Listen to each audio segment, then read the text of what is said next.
Sai, Shri Sai Sat Charitra, Chapter 7. Wonderful Incarnation. Sai Baba knew all yogic practices. He was well versed in the 6 processes, including Dhauti, Khanda Yoga, that is, separating his limbs and joining them again, and Samadhi, etc. If you think that he was a Hindu, he looked like a Yavan. If you think him to be a Yavan, he looked like a pious Hindu. No one definitely knew whether he was a Hindu or a Mohammedan. He celebrated the Hindu festival of Ram Navami with all due formalities and at the same time permitted the Sandal procession of Mohammedans. He encouraged wrestling bouts in this festival and gave good prizes to the winners. When the Gokul Ashtami came, he got the Gopal Kala ceremony duly performed, and on Eid festivals he allowed Mohammedans to say their prayers in his masjid. Once in the Muharram festival, some Mohammedans proposed to construct a tajia or tabut in the masjid, keep it there for some days, and afterwards take it in procession through the village.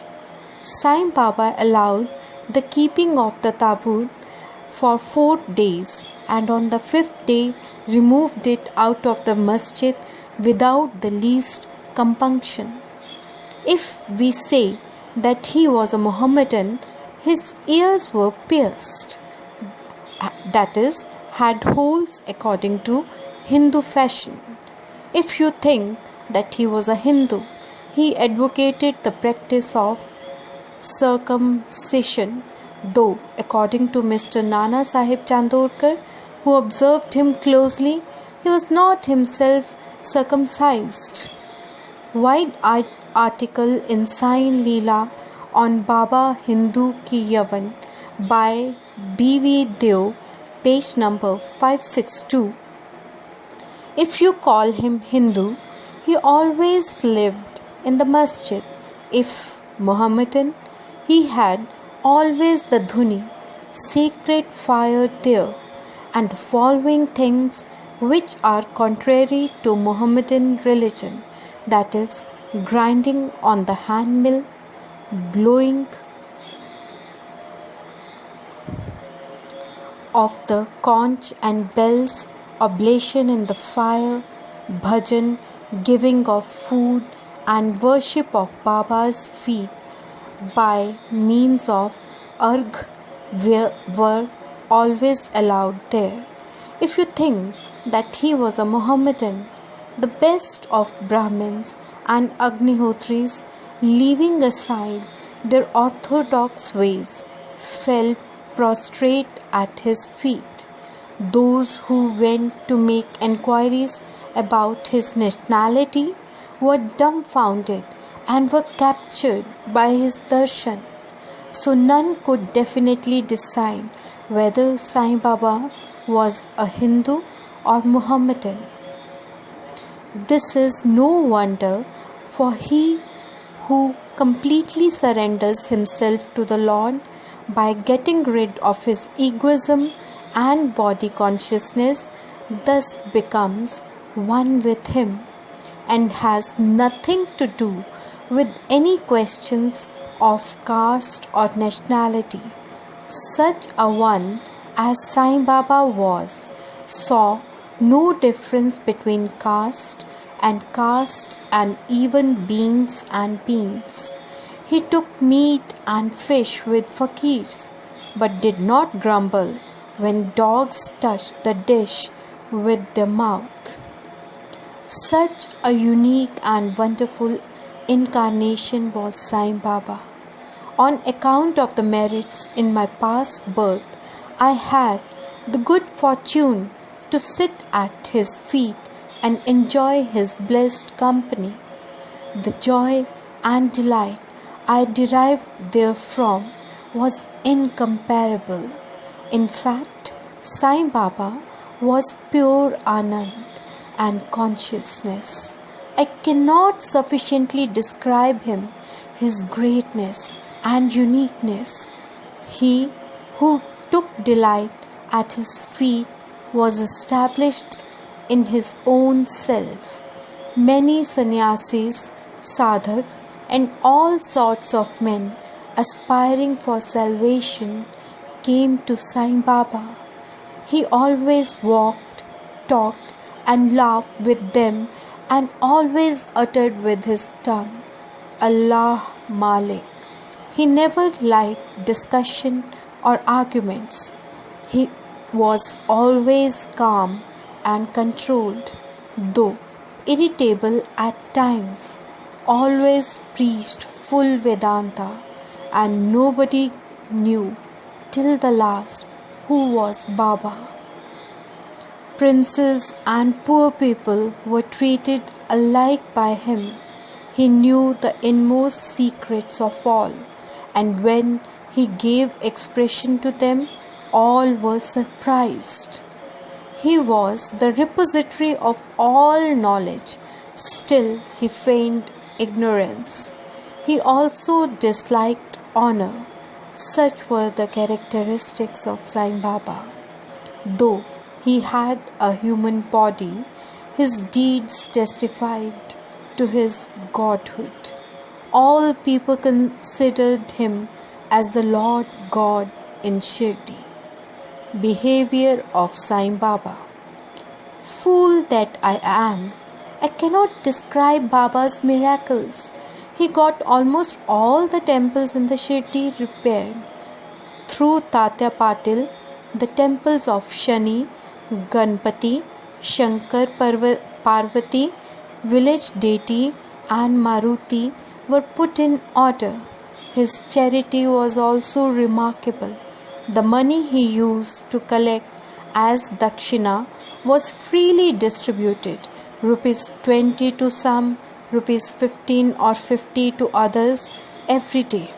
The recipients thought that this was pure charity money, and Baba wished that it should be usefully employed. People were immensely benefited by having a darshan of Baba. Some became hale and hearty. Wicked people were turned into good ones. Kusht was cured in some cases. Many got their desires fulfilled without any drops or medicines being put in the eyes. Some blind men got back their sight, and some lame ones got their legs. Nobody could see the end of his extraordinary greatness. His fame spread far and wide, and pilgrims from all sides flocked to Shirdi. Baba sat always near the Dhuni and eased himself there, and always sat in meditation, sometimes with and on other times without a bath. He used to tie a white turban on his head and wear a clean dhotar round his waist and a shirt on his body. This was his dress in the beginning. He started practicing medicine in the village, examined patients and gave medicines. He was always successful, and he became famous as Hakim. A curious case may be narrated here. One devotee got his eyeballs quite red and swollen. No doctor was available in Shirdi. The other devotees took him to Baba.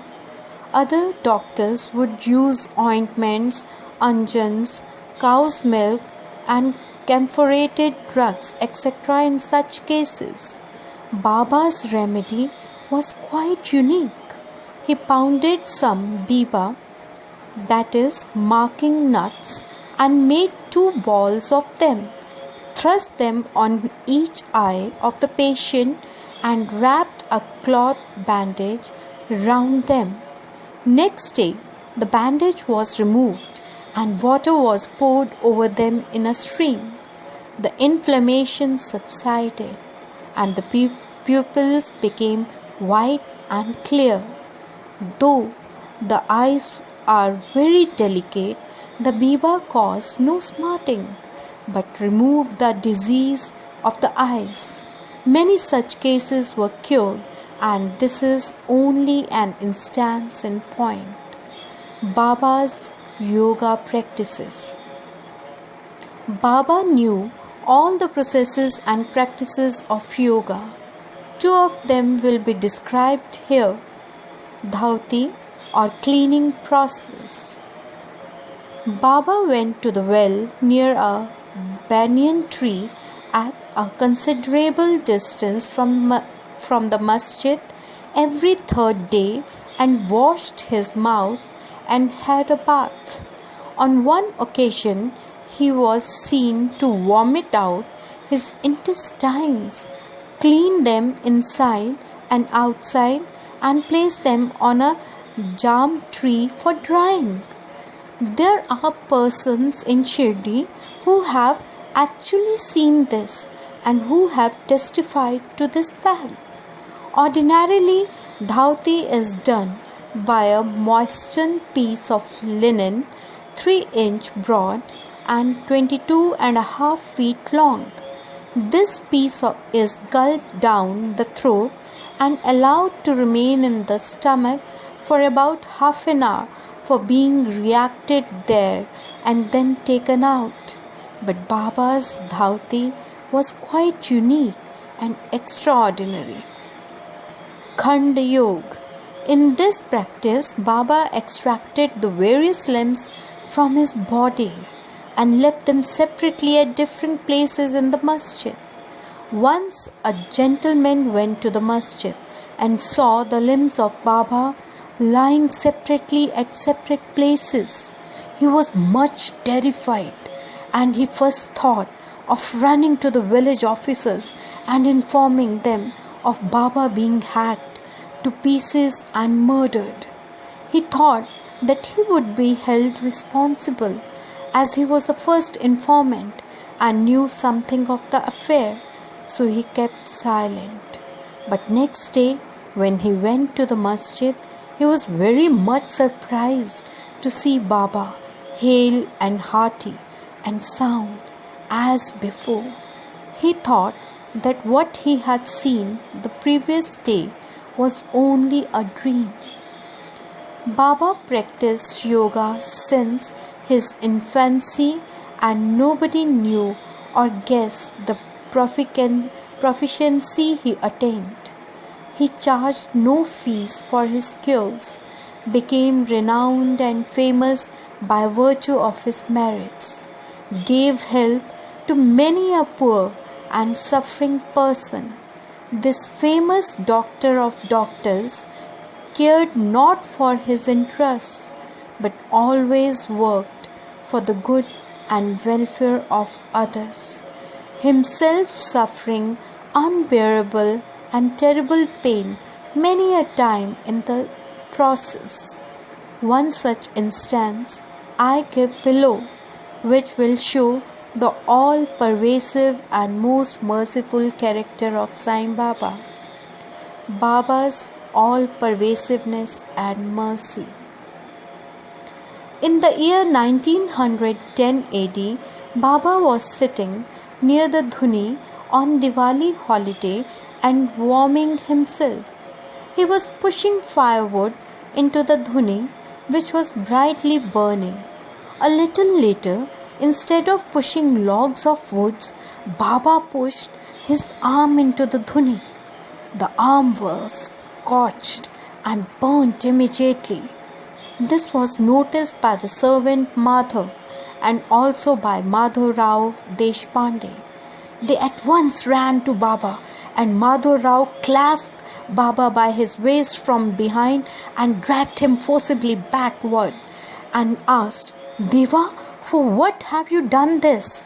Then Baba came to his senses and replied, "The wife of a blacksmith at some distant place was working the bellows of a furnace, her husband called her.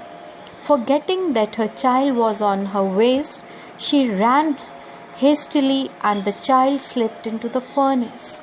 I immediately thrust my hand into the furnace and saved the child.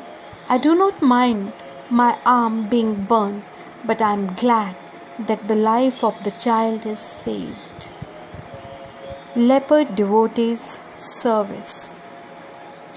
On hearing the news of Baba's hand being burnt from Madhuraj Deshpande, Mr. Nana Sahib Chandorkar, accompanied by famous Dr. Parmanand of Bombay with his medical outfit consisting of ointments, lint and bandage, etc., rushed to Shirdi and requested Baba to allow Dr. Parmanand to examine the arm and dress the wound caused by the burn. This was refused. Ever since the burn, the arm was dressed by the leper devotee Bhagoji Shinde. His treatment consisted in massaging the burnt part with ghee and then placing a leaf over it and bandaging it tightly with pattis.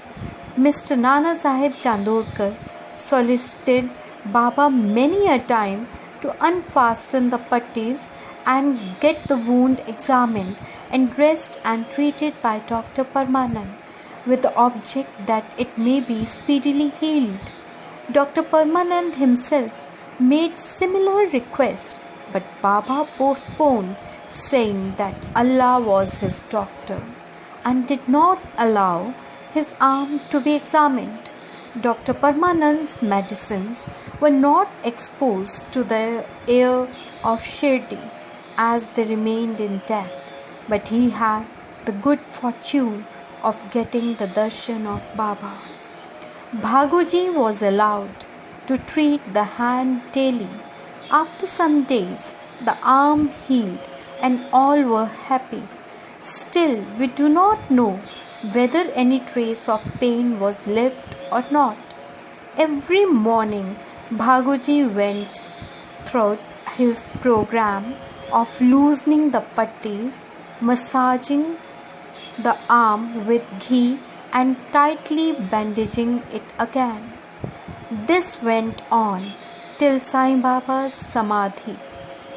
Sai Baba, a perfect Siddh as he was, did not really want this treatment, but out of love to his devotee, he allowed the Upasana service of Bhagoji to go on uninterrupted all along.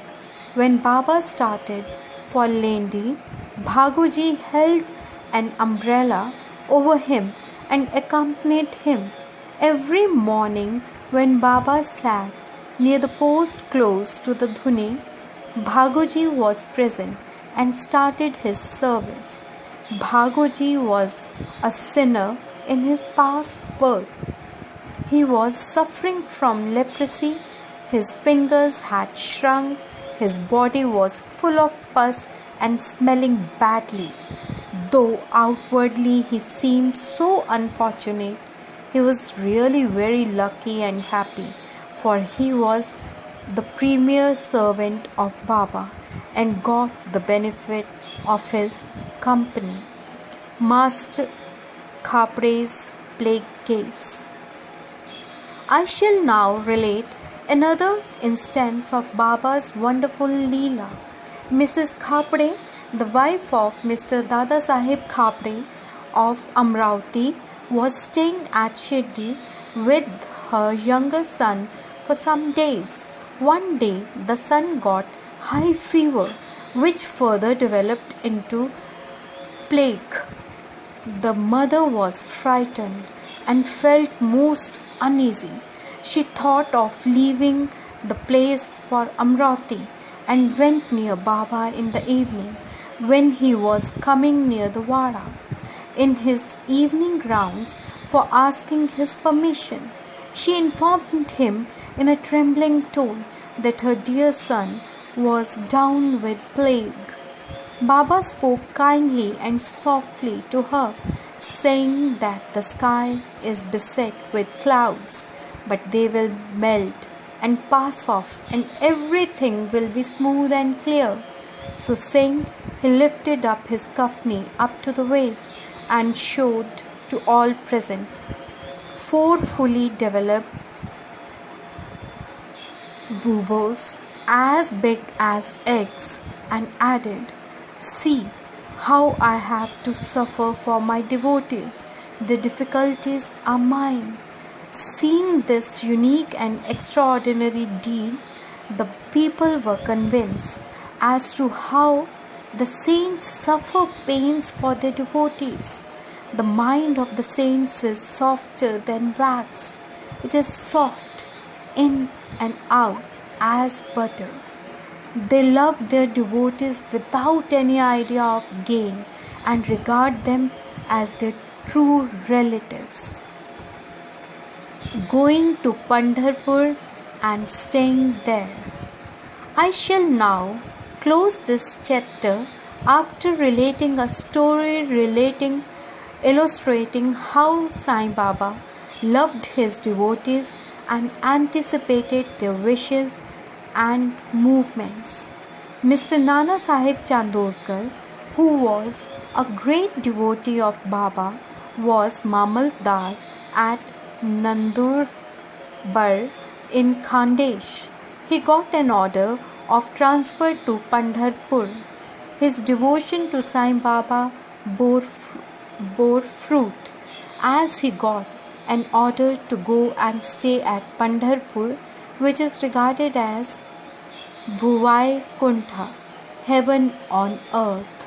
Nana Sahib had to take immediate charge, so he left immediately for the place without even writing or informing anybody at Shirdi.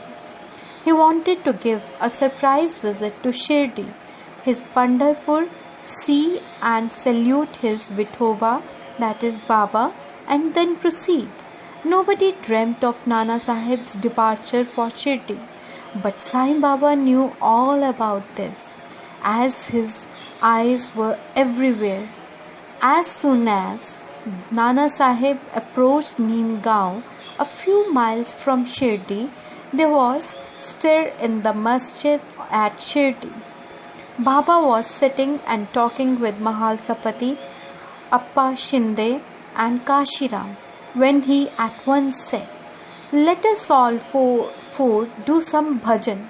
The doors of Pandhari are open. Let us merrily sing."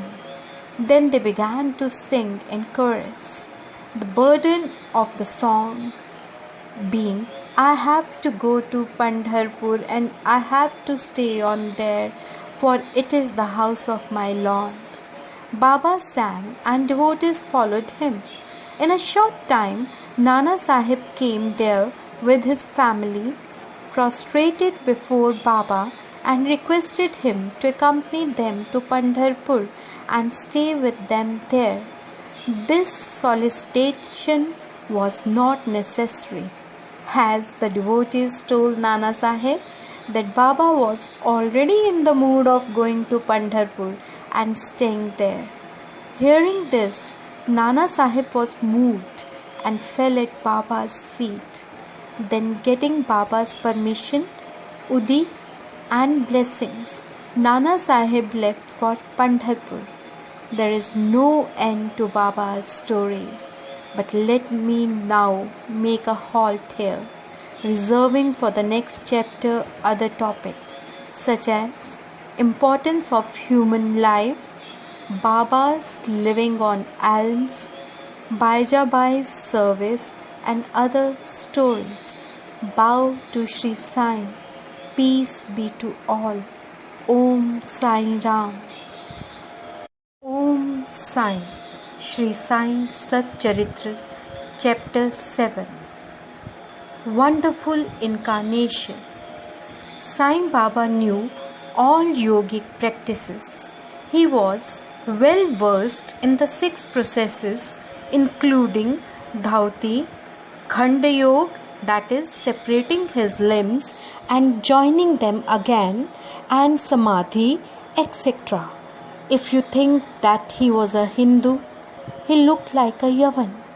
If you think him to be a Yavan, he looked like a pious Hindu.